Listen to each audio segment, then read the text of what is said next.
Convidar você a abrir um texto novo no dia de hoje, Lucas capítulo 2, vamos para lá. Algumas vezes eu combino com o pastor, mas nem sempre. Às vezes a gente quer complementar um estudo, uma mensagem, mas hoje não foi assim. Eu tinha preparado durante a semana, o pastor também, mas é gostoso para ver Deus nos ajudando a poder entender bem o seu texto, quando isso acontece, né? A mensagem hoje de manhã foi em Lucas 2, e você lembra das ênfases do pastor? Consegue lembrar da mensagem de hoje de manhã? A importância de Natal é igual a... Consegue lembrar? Natal igual... Vou pedir para o pastor Paulo voltar aqui e pregar de novo a mesma mensagem de hoje de manhã. Pastor, empresta o esboço, então. Natal igual presentes. Não. Natal igual festa. Natal igual Cristo. Ok? Então é muito importante que Cristo seja o centro do nosso Natal. Quando eu estava trabalhando alguns anos atrás na subestação, estava no Rio de Janeiro, e tem uma subestação lá que é bem famosa, é onde estão os geradores da Globo, então pode imaginar o coração do Rio de Janeiro, daquele lugar. E na entrada tem todas as subestações tinham decoração de Natal, mas aquela tinha uma árvore bem grande e um presépio muito lindo nos pés daquela árvore, toda iluminada. Então a subestação ela não paga a conta de luz, então tinha aquela árvore bem decorada. E no centro daquele presépio, o que você tinha? Pode imaginar o que tinha lá? Tinha o Papai Noel. Eu fiquei pensando, como pode? Tinha as renas, a vaquinha, os bichinhos e tal, e o trenó do Papai Noel chegando junto lá. Eu pensando, mas esse é o conceito de Natal que as pessoas têm. Esse é o conceito de Natal que muitos estão vivendo em nossos dias hoje. Então é muito importante que a gente entenda, quando você pensar em Natal, a sua mente pode ir direto, Natal igual Cristo. Hoje de noite, olhando para o nosso texto, Lucas 2, eu vou convidar você para a gente ler do versículo 8 até o versículo 14. Lucas 2, versículos de 8 a 14. Havia naquela mesma região pastores que viviam nos campos e guardavam o seu rebanho durante as vigílias da noite. E um anjo do Senhor desceu aonde eles estavam, e a glória do Senhor brilhou ao redor deles, e ficaram tomados de grande temor. O anjo, porém, lhes disse: não temais, eis aqui vos trago boa nova de grande alegria, que o será para todo o povo. É que hoje vos nasceu, na cidade de Davi, o Salvador, que é Cristo o Senhor. E isto vos servirá de sinal. Encontrareis uma criança envolta em faixas e deitada em manjedoura. E subitamente apareceu com o anjo uma multidão da milícia celestial, louvando a Deus e dizendo: glória a Deus nas maiores alturas, e paz na terra entre os homens, a quem Ele quer bem. E ausentando-se deles os anjos para o céu, diziam os pastores uns aos outros: vamos até Belém, vejamos os acontecimentos que o Senhor nos deu a conhecer. Foram apressadamente e acharam Maria e José, e a criança deitada na manjedoura. E vendo, divulgaram o que lhes tinha sido dito a respeito deste menino. Todos os que ouviram se admiravam das coisas referidas pelos pastores. Maria, porém, guardava todas estas palavras, meditando-as no coração. E versículo 20, voltaram então os pastores, glorificando e louvando a Deus por tudo que tinham ouvido e visto, como lhes fora anunciado. Pode imaginar uma pessoa que seja bem querida, uma pessoa bem importante na sua vida, que você tem contato com ela, amizade durante anos, e aí por alguma razão vocês têm que ficar ausentes, e por causa disso você fica um tempo sem receber notícias. Talvez é mais difícil hoje em dia por causa de todos os avanços que nós temos, celular aproxima pessoas, WhatsApp, e-mail, Facebook, tudo que tem. Mas vamos supor que há um impedimento e por alguma razão você não pode ter contato com essa pessoa, ela não manda notícias, e passa um bom tempo, anos. E você então tem chance de conversar com essa pessoa de novo. Minha pergunta é, que tipo de palavras você diria para essa pessoa? Quais seriam as primeiras coisas que você diria para ela? Que coisas você gostaria de ouvir desse grande amigo ou grande amiga que você tem durante anos? Antes desses eventos aqui de Lucas, nós temos um período na história chamada de os anos do silêncio.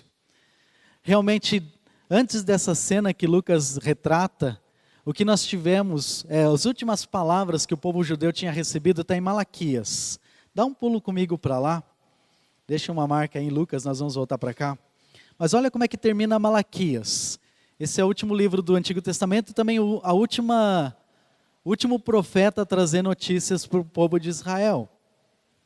Então eles ficaram durante 400 anos sem ouvir nada de Deus.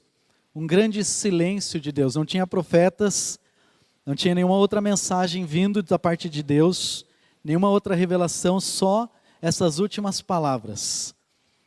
Malaquias capítulo 4, começar no versículo 1, versículo 1 ao versículo 6. Pois eis que vem o dia e arde como fornalha, todos os soberbos e todos os que cometem perversidade serão como restolho. O dia que vem os abrasará, diz o Senhor dos Exércitos, de sorte que não lhes restará nem raiz nem ramo. Mas para vós outros que temeis o meu nome, nascerá o sol da justiça, trazendo salvação sobre suas asas. Saireis e saltareis como bezerros soltos da estrebaria. Pisareis os perversos, porque se farão cinzas debaixo das plantas de vossos pés. Naquele dia que prepararei, diz o Senhor dos Exércitos. Versículo 4. Lembrai-vos da lei de Moisés, meu servo, o qual lhes prescrevi em Horebe para todo Israel, a saber, estatutos e juízos. Versículo 5. Eis que eu vos enviarei o profeta Elias, antes que venha o grande e terrível dia do Senhor. Versículo 6, ele converterá o coração dos pais aos filhos, e o coração dos filhos a seus pais, para que eu não venha e fira a terra com maldição. Então essa foi a última grande mensagem de Deus, a última grande mensagem do profeta Malaquias, falando que Deus ia enviar o profeta Elias para redimir o povo, trazer uma mensagem de conversão do povo, dos pais para os filhos, dos filhos para o pai. E essa era a espera do povo de Israel. Quando Elias iria vir? Quando esse profeta iria voltar? Iria trazer de novo a mensagem de resgate, de remissão do povo de Israel. Mas os anos foram passando. 10 anos, 100 anos, 200, 300, 400 anos. E até algumas Bíblias, eu não sei como está aí na sua, se você está com a Bíblia de papel. Era muito comum antigamente ter uma página em branco, entre o livro de Malaquias e o Novo Testamento. Antes mesmo de ter a página Novo Testamento, tinha uma folha em branco. E essa folha representava esses anos de silêncio, que Deus ficou sem falar nada. E tem um poder no silêncio. Quando alguém fica em silêncio, tem algo para dizer. Não sei se você já notou, o pastor Paulo às vezes faz isso, né? Alguns estão conversando, aí ele para e fica esperando. Ele podia dar uma bronca, mas ele fica esperando a gente se ligar que ele ficou quieto. E aí quando a gente vai parando de falar, de conversar e olha para o pastor, ele continua falando, né? Tem um poder no silêncio. Deus ele deixa esse silêncio porque quando ele vai dizer algo, vai ter um impacto muito grande na história.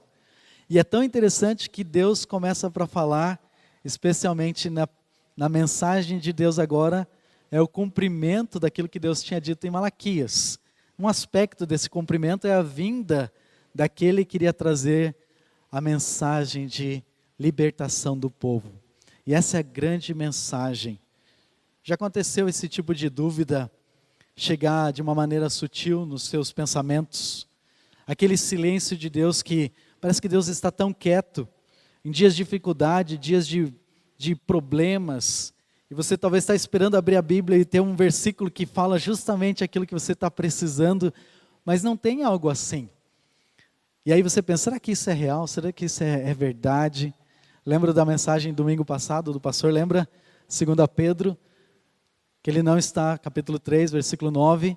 Lembra daquele versículo que Deus não está em silêncio, Deus não está esquecido das suas promessas, mas Ele tem um tempo certo. Um dia como 1000 anos como um dia. E eu estava pensando, estamos em 2017, quantos dias passou para Deus? 2 dias. Tempo de Deus, perfeito, Ele tem o controle de tudo. E ele tinha o tempo certo para vir o seu filho a esse mundo, para trazer Cristo. Tem algumas igrejas que não celebram o Natal, eu não sei se você sabe disso. Igrejas batistas regulares, eles têm um ponto de vista de que não, é muita festa, muito comércio, então a gente prefere não focalizar isso. Porque alguns dizem, não, realmente dia 25 não é o dia que Jesus nasceu. Talvez essa é a parte que você tem que dizer, é verdade, você é verdade. A gente não tem a data, mas a gente comemora o momento, o evento do nascimento de Cristo. Ele teve que nascer em um momento na história. Então, por convenção, nós celebramos. Tem alguns que preferem, não, nós preferimos não celebrar e tem liberdade também. Não tem problema com isso. Mas eu acho que é importante que a gente use isso como uma oportunidade para trazer a mensagem de novo, de que pessoas podem saber que Deus veio a esse mundo. Deus teve um momento de silêncio para trazer um impacto, mas para chamar nossa atenção. É possível que em algumas dessas situações, você até tenha pensado que talvez Deus esteja nos abandonando, mas a grande verdade é que Deus sempre está presente. Sempre está presente. Um dos títulos de Jesus é Emanuel, Deus presente, Deus conosco, Deus que está junto conosco. E essa grande mensagem dos pastores, o que eu vejo nela, hoje de manhã o pastor pregou esse texto nos desafiando para pregar a mensagem do Evangelho, pregar a mensagem de que Cristo veio, que Natal é mais do que presentes, Natal é Cristo. Mas o que eu gostaria de olhar mais desse aspecto e que possa ser um conforto para você, como é para mim, entender bem o significado da história do Natal, a história que nós celebramos, que nós comemoramos, e ver isso na vida destes homens aqui, olhando para esse texto que Deus revela com a primeira mensagem, agora através desses anjos, e ele transforma esses pastores nos porta-vozes dessa mensagem. Que palavras foram essas? Que palavras esses anjos falaram e que esses homens ouviram e que esses homens depois levaram adiante? E que nós também podemos levar. Então a primeira parte, o primeiro aspecto da história desses pastores, nós vamos olhar para o versículo 10. Volta comigo para Lucas, capítulo 2, versículo 10. Lucas, capítulo 2, versículo 10. Só a primeira parte dessas palavras do anjo. O anjo, porém, lhes disse, não temais. Primeira parte, o primeiro aspecto importante dessa mensagem dos anjos é que esses homens, esses pastores, eles podiam descobrir que eles estavam livres para viver sem medo. Livres para viver sem medo. É possível, e em primeiro lugar, medo dos anjos que apareceram. Pode imaginar essa cena aqui? Esses pastores, eles eram homens dedicados ao seu rebanho. Eles viviam e dormiam durante a noite junto com o seu rebanho. Tem que entender algumas vezes o aspecto, a diferença entre o pastor de ovelhas europeu e o pastor oriental, o pastor do Oriente.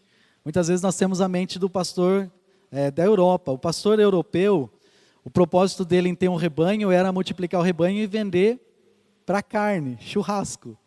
Ele vivia da venda, da reprodução do seu rebanho. Então ele não tinha muita ligação com a vida do animal. Ele não dava nome para os animais. Mas o pastor oriental, ele dependia do seu rebanho. O rebanho era parte da sua vida, era subsistência. Ele tinha lã, algumas vezes podia ter a carne, mas também ele aproveitava o leite. Então aquele rebanho era precioso para ele, não fazia churrasco todo dia. Muitas vezes também era parte dos sacrifícios de adoração a Deus também. Então o rebanho era parte da vida dele. Então ele vivia junto com o rebanho, ele não só fechava e colocava o cadeado lá dentro do aprisco, mas ele ficava junto com eles, dia após dia, dia após dia.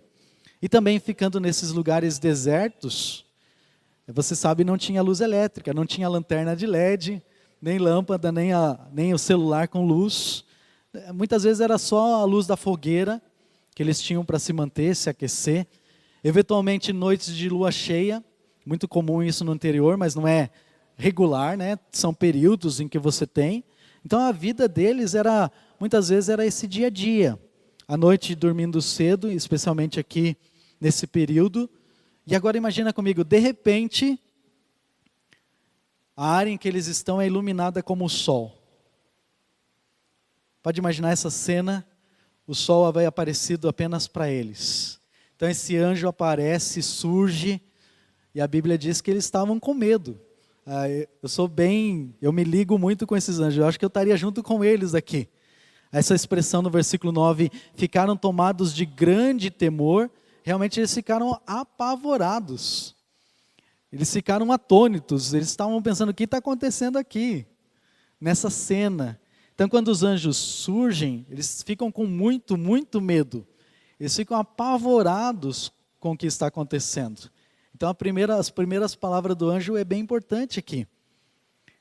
A mensagem que os anjos dizem, o anjo diz para eles, começa, não temas. Já notou que cada vez que o anjo aparece nesse texto, tanto na história, ele sempre aparece com essa expressão, não temas, não temais.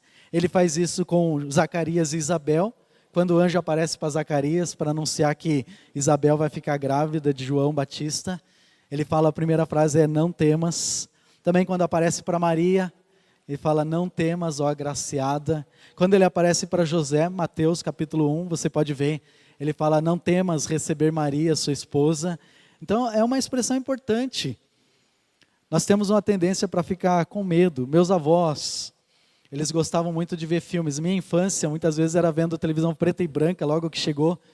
Eu tinha 9 anos quando eu tinha a primeira Zenith. Não sei se alguém lembra dessa marca. Então a gente tinha que trocar também os canais, o seletor, bem devagarinho para não estragar a televisão. Então você tinha que virar tela por tela até chegar nos canais. E tinha séries como Bonanza. Alguém lembra de Bonanza? Essa é a parte que eu vou ficar sozinho aqui, né? Os mais velhos não vão dizer que lembram. E tinha filmes como Rin Tin Tin, filmes bem...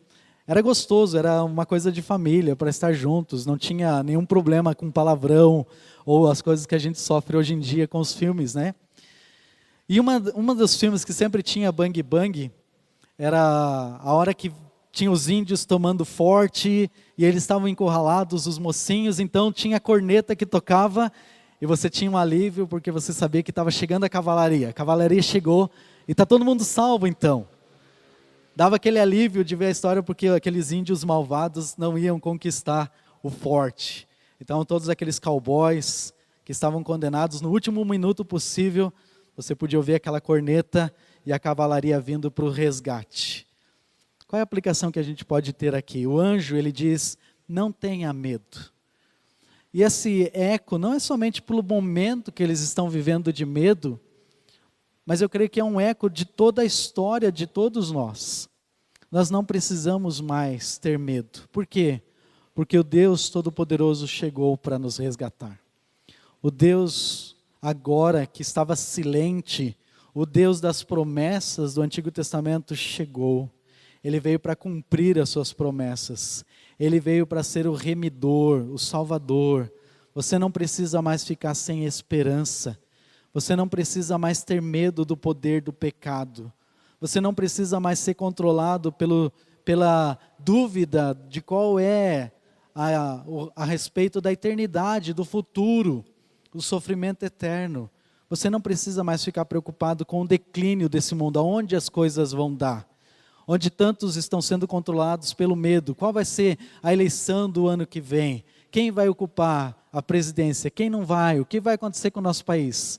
Não, nós temos a esperança que vai além do tempo. Nós não precisamos ser controlados pelo medo.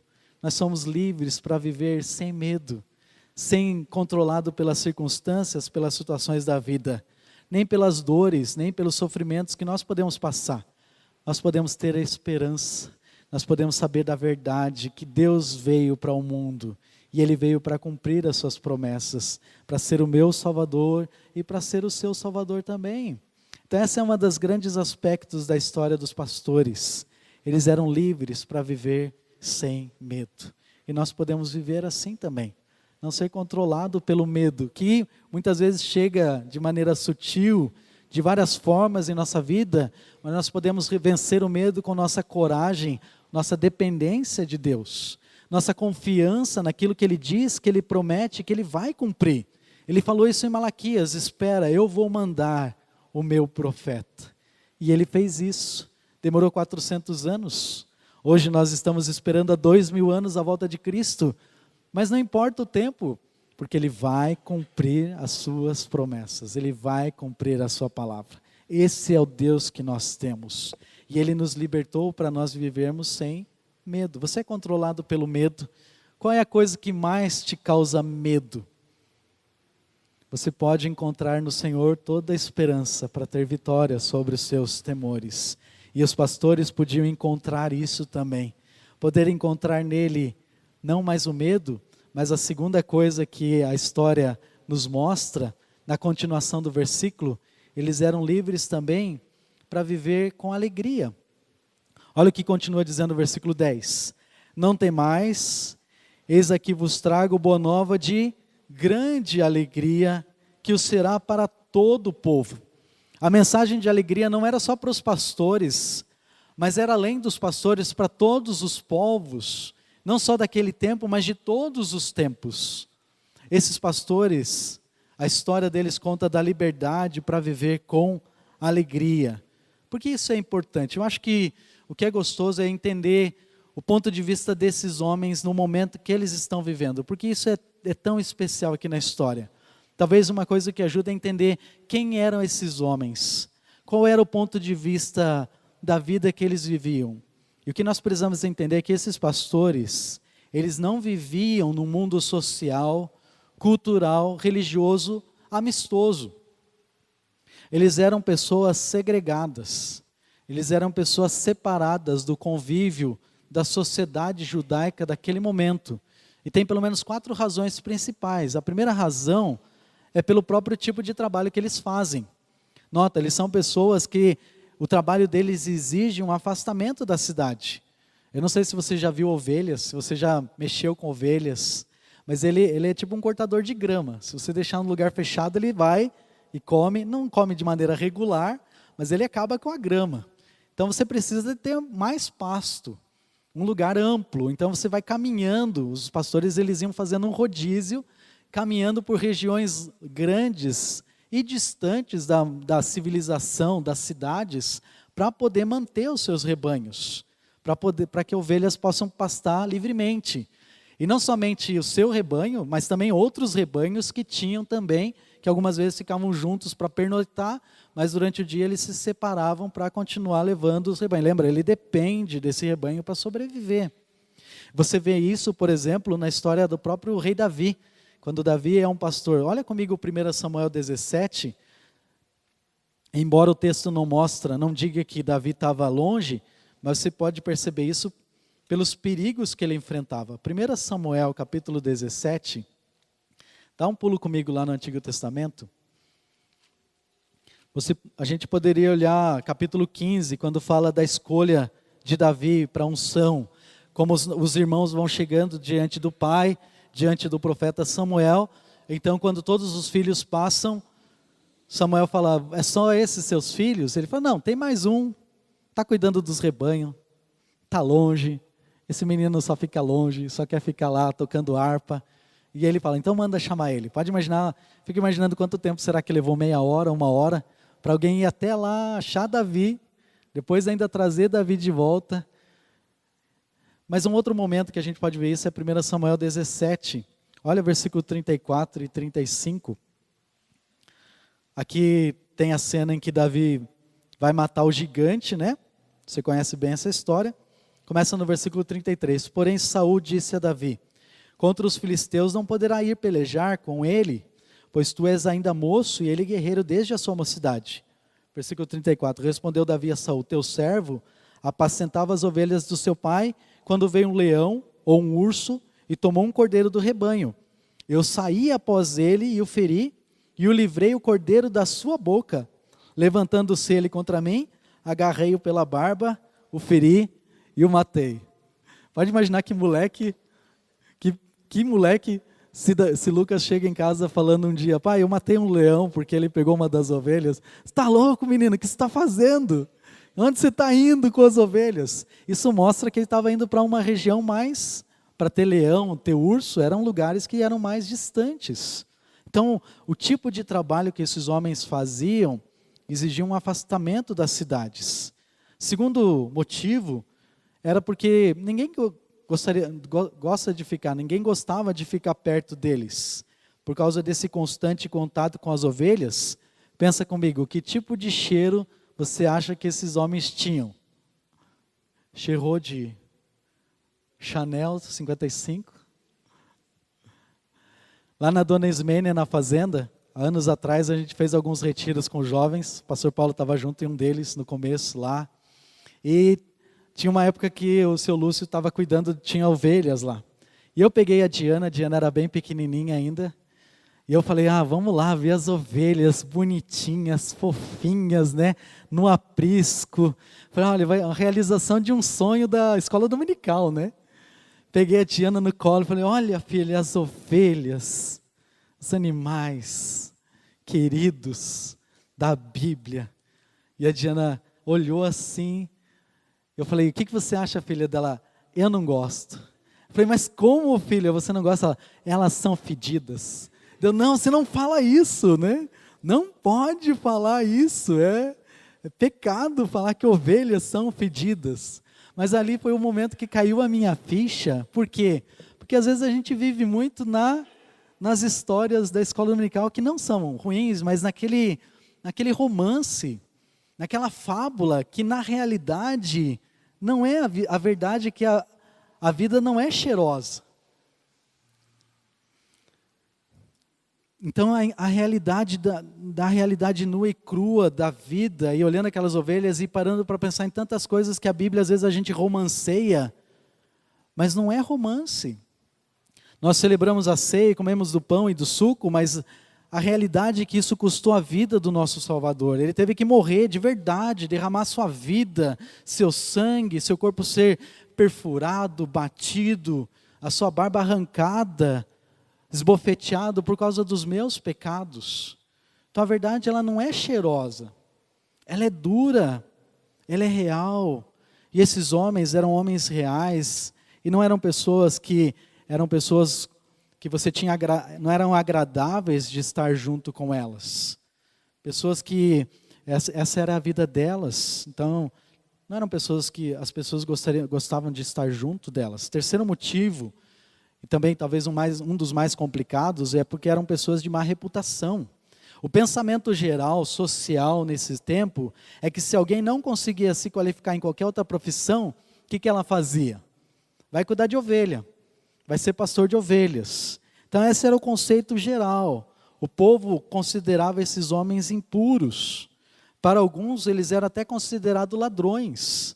Para você ter ideia, tem um livro judaico chamado Talmud, que é o livro de sabedoria. Quando você tem um rabino de renome, alguém que é bem reconhecido pelo seu conhecimento da lei de Deus, um bom administrador, então ele ganha o direito para fazer anotações dos seus pensamentos para manter as memórias. E esse Talmud, ele tem um peso muito grande no judaísmo. Então algumas vezes até meio que, quase que paralelo, eles não vão dizer isso, mas é quase paralelo à lei de Moisés, para você ter ideia. Porque se tem algo que Moisés não fala, então vamos ver o que os rabinos dizem, o que os mestres da lei dizem. Então eles iam recorrer a esse livro, eles recorrem a esse livro. E dentro de uma das expressões do Talmud diz assim, uma citação sobre o caráter de pastores. Se está com ele, era de outro. Simples assim, ou seja, se você está vendo ele usando algo, pode saber que já pertenceu a outra pessoa. Falando do caráter desses homens, julgando o caráter deles. Então você nota, eram pessoas mal vistas, pessoas que eram vistas como alguém está à margem da sociedade. E quarto motivo, quase que é uma consequência de todos esses três, eles eram excluídos também da adoração no templo. Então é meio contrastante, porque o templo ele precisava ser abastecido com os animais. Então eles tinham interesse porque esses homens fornecem a matéria-prima para o funcionamento do templo, mas eles não queriam essas pessoas. Por quê? Por causa do próprio tipo de trabalho que eles faziam. Eles não podiam participar assiduamente do templo. Isso tornava eles impuros. Não dava para ele simplesmente largar as ovelhas e dizer, olha, eu vou lá pro templo cumprir meus votos, meus sacrifícios. Não, era algo, dia a dia, cuidando das ovelhas. Era parte da vida deles. Então, eles não tinham tempo para ser suficientemente limpos. Eles eram considerados, a palavra é proscritos. Eram pessoas banidas, pessoas excluídas, pessoas exiladas. O que é triste é que você olha para a história de Israel e parece que eles esqueceram dos seus antepassados. Qual era o trabalho dos patriarcas? Quem era Abraão? O que ele fazia? Ele era pastor de gado, de ovelhas. E o maior rei da história de Israel era o quê? Ele era um pastor. Qual é um dos salmos mais conhecidos da Bíblia? O Senhor é o meu pastor e nada me faltará. Deus era comparado com a pessoa de um pastor. Então, agora esses homens se tornaram pessoas sem esperança. Está vendo o contexto que essas pessoas estão? A situação que eles estão? E a grande notícia de alegria é que o Messias prometido nasceu, o Salvador chegou, por isso é a mensagem de boa nova, de grande alegria. Esses homens que antes estavam separados, agora eles são trazidos para junto de Deus. Agora pensa comigo, você acha que isso foi acidental? Os anjos desceram na terra e tinham que aparecer para alguém e demos de cara com esses homens que estão aqui no campo, os únicos que estão à noite ao relento, vamos falar com eles. Você acha que foi assim que aconteceu? Foi acidental que aconteceu? Eu creio que não. Eu creio que Deus deu a primeira notícia para esse grupo específico de homens, de pessoas que eram banidas, excluídas, que estavam separados da lei. Eu creio que isso foi completamente intencional. Você tem que entender que o pensamento da época era que o Messias ia chegar para a elite sacerdotal. A elite dos governantes ia vir de cima para baixo, para chegar para o povão.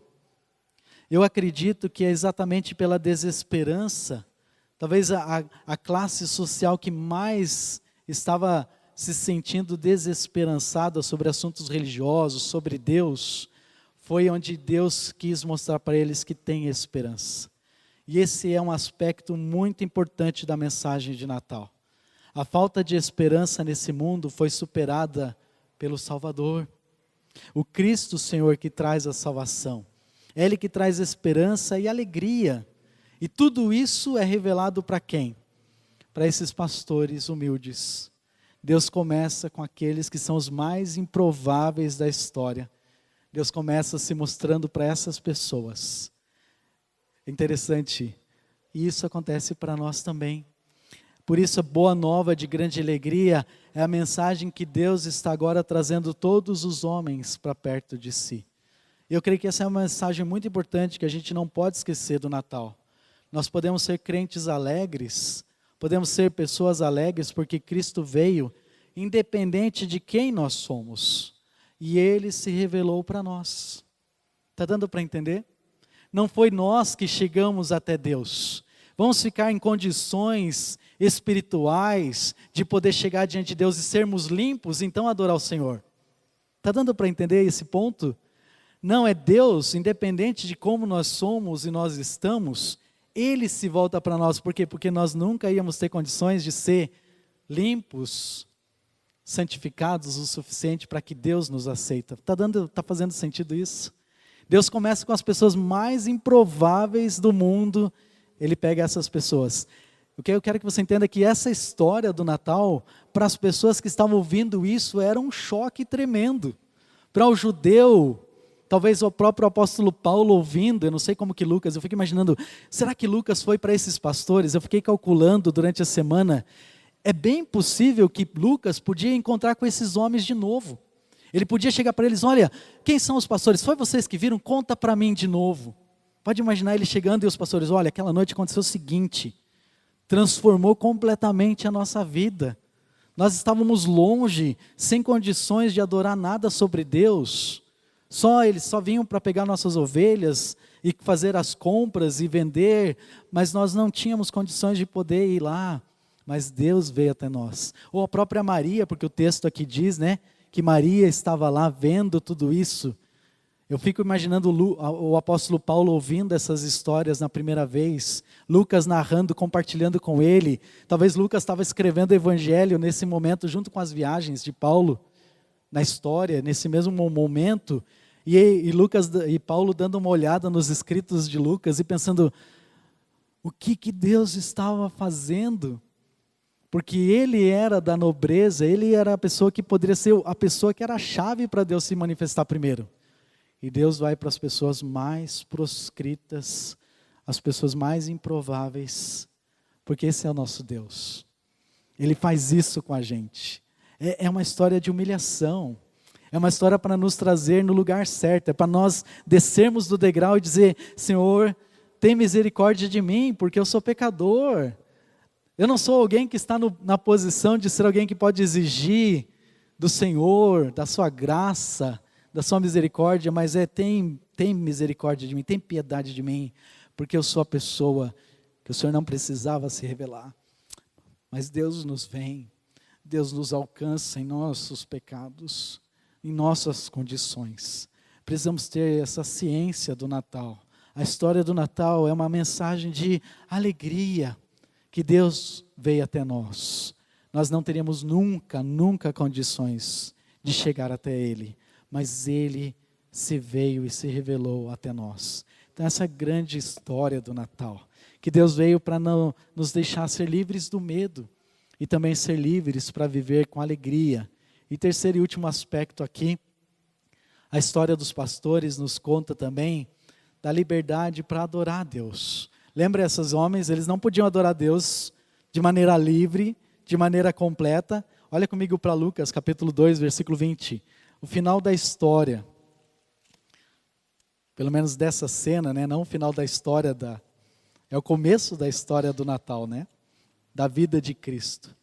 Mas olha que interessante esse versículo. Voltaram então os pastores, glorificando e louvando a Deus por tudo que tinham ouvido e visto, como lhes fora anunciado. Consegue imaginar como é que esses homens estavam depois desse encontro com Jesus Cristo? Pode imaginar eles olhando para aquele bebê ali na manjedoura, tudo aquilo que o anjo tinha dito, que a semente de Davi, aquele Salvador, ele fala isso no versículo 11, né? Hoje vos nasceu na cidade de Davi o Salvador, que é Cristo, o Senhor, o Messias. Vocês vão encontrar essa criança, versículo 12, envolta em faixas, deitada em manjedoura. Então os anjos vêm e faz aquele coral maravilhoso, cantando, glória a Deus nas maiores alturas. Então esses homens vão e encontram esse bebê, e o impacto disso neles, a gente nem precisa imaginar, porque o texto diz o que acontece, né? Eles não conseguem se conter, eles saem cantando, louvando a Deus, glorificando a Deus, sem ter vergonha de quem Deus é. E por que os pastores fizeram isso? Eles viram por si mesmos. Eles chegaram, eles encontraram aquele bebê enrolado em faixas. Esse era um costume das mulheres judias. Elas pegavam o seu bebê e enrolavam. Mas o que é bem interessante é que aqui diz que ele está deitado na manjedoura. E o que é importante nessa cena, agora vamos para a mente do judeu. O que vem na mente desses pastores? O que eu acredito que estava na mente deles? A palavra-chave é sinal. Havia uma expectativa da vinda do Salvador.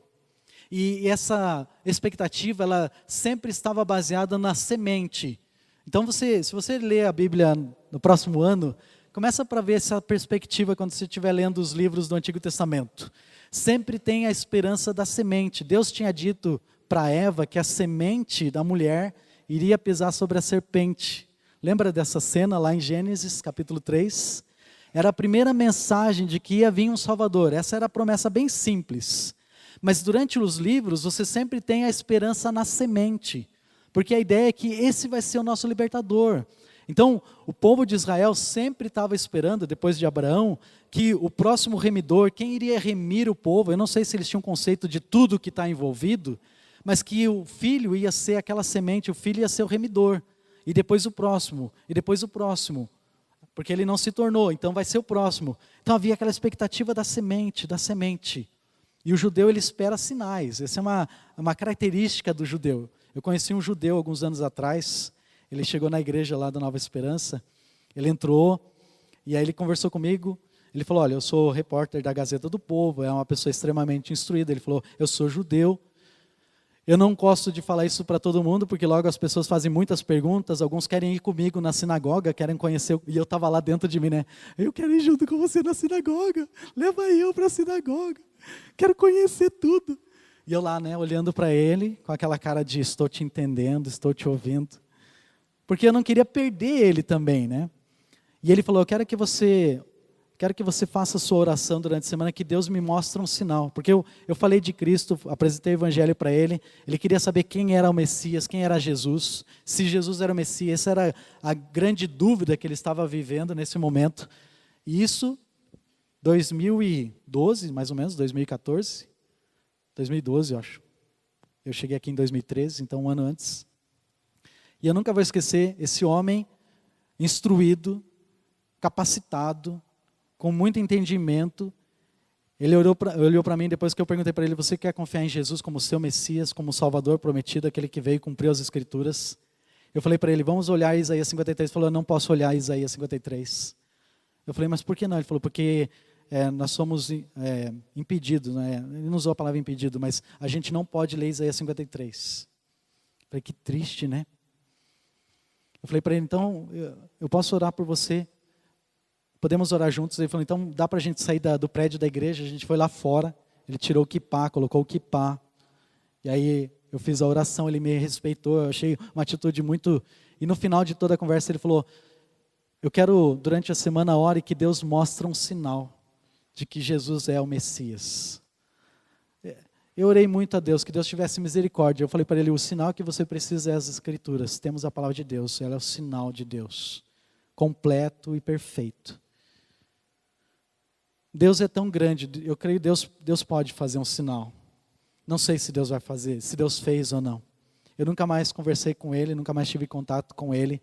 Mas o que eu quero destacar é para você ver que até hoje isso é algo muito forte para o judeu. E quando esses pastores entram, agora de novo, pensa sobre a mente dos pastores. Havia um costume de que quando o primogênito de um rebanho nascia, eles pegavam aquela ovelha sem nenhum defeito, sem nenhuma mancha, eles faziam uma avaliação. O pastor sênior, o pastor mais velho do grupo, ele fazia uma avaliação.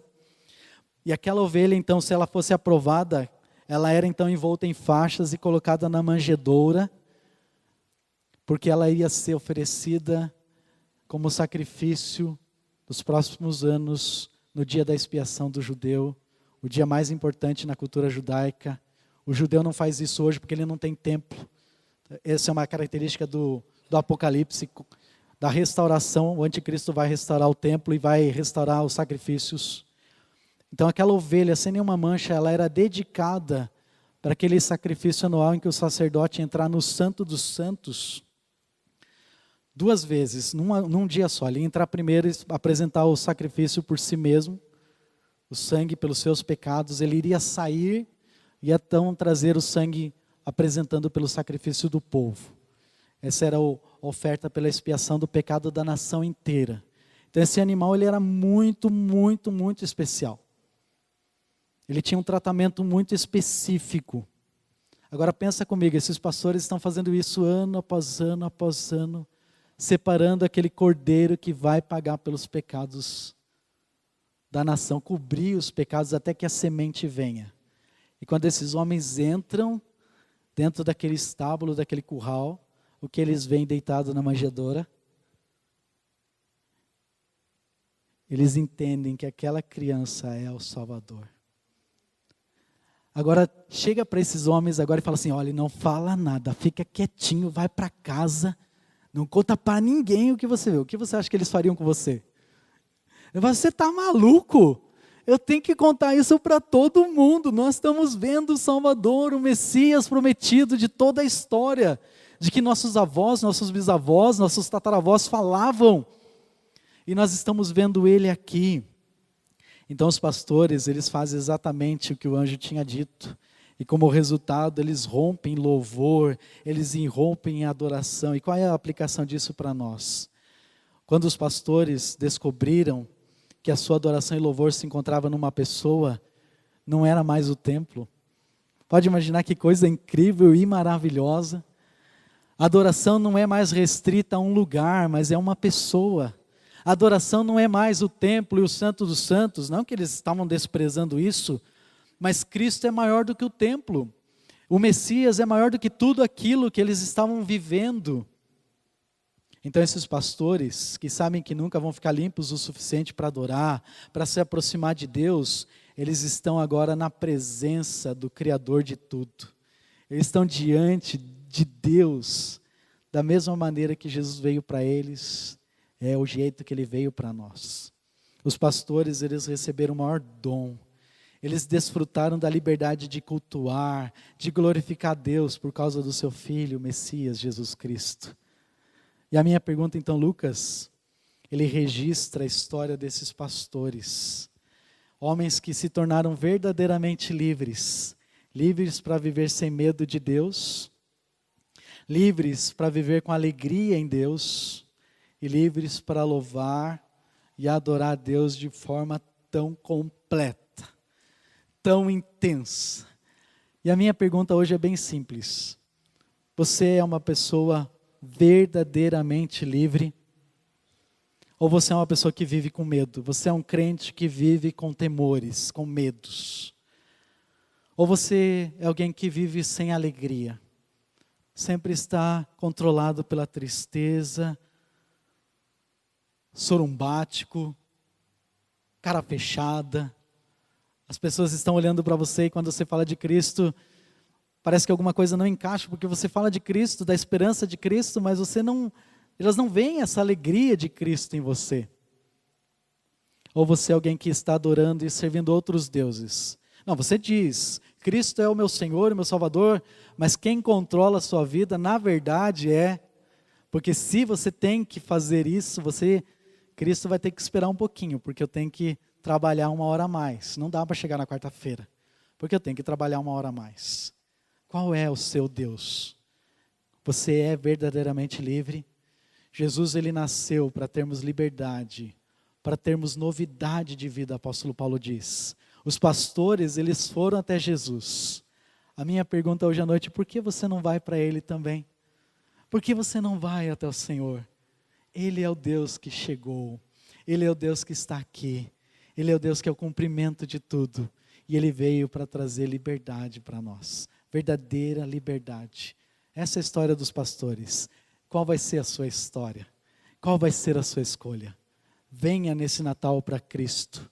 Venha até Ele. E desfrute do que é verdadeira liberdade. E não tem como você chegar diante desse Deus e não romper em alegria, em cântico, em testemunho, porque pessoas precisam ouvir e você não vai conseguir ficar calado. Essa vai ser a mensagem de Natal. Vamos orar.